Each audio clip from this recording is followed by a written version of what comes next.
ব্যাপার হচ্ছে মিষ্টির দোকানে যারা মিষ্টি বানায় তারা নিজে মিষ্টি খায় না। মমতা ব্যানার্জি নিজের সময়টা ভুলে যাচ্ছেন। মমতা ব্যানার্জি ভুলে যাচ্ছেন বামপন্থে এই নাকের আঙুল কীভাবে দিয়েছিলেন।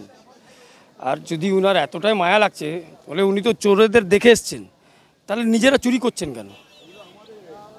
আজকে যে শিক্ষক ভবিষ্যৎ বানায়, আজকে যে শিক্ষক পশ্চিমবঙ্গে ভবিষ্যৎ বানাতে পারে, তারা রাস্তায়, ওনার লজ্জা লাগছে না?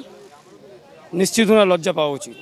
উনি ওই জায়গাটা তৈরি করে দিয়েছে যে ওনারা রাস্তায় ভেবে বসে আঙ্গুল তুলে মুখ্যমন্ত্রীকে জিজ্ঞেস করছে যে টাকা তুমি চুরি করেছো বা তোমার শিক্ষামন্ত্রী চুরি করেছে, কিন্তু করেছে তোমার সরকার। উত্তর দিতে হবে মুখ্যমন্ত্রী, এর থেকে পিঠ দেখিয়ে পালাতে পারবেন না।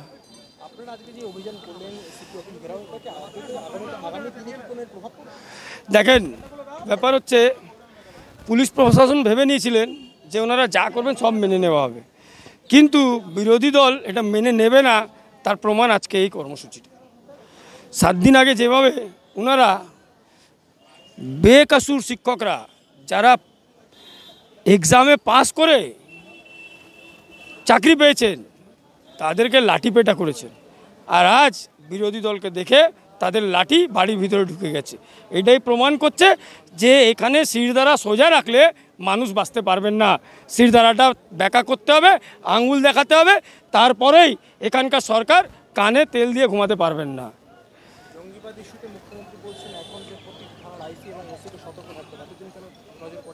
ব্যাপার হচ্ছে উনি তো জঙ্গিদের সর্দার, উনি আইসিদের বলছেন, তার মানেটা বুঝে নিতে হবে উল্টো হওয়ার তৈরি আছে। উল্টো দিনটা দেখতে পারবেন, ভুলে যাবেন না। এই সরকারকে গাইড দিচ্ছে শুধু একমাত্র ভয় পেয়ে যেন তৃণমূলের সরকারটা না চলে যাক, তার জন্যে ওনারা এই ডায়লগগুলো মারছেন।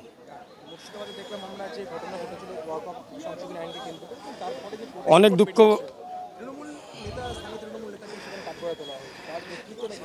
একদম বাস্তব। এটা তো আপনি বুঝতেই পাচ্ছেন। কোনো ঘরে দেখবেন তৃণমূলের নেতা আড়ালে বসে বলছে হিন্দুদের ভোট দিতে দিবি না, তাদের লিস্ট থেকে নাম বাদ দাও।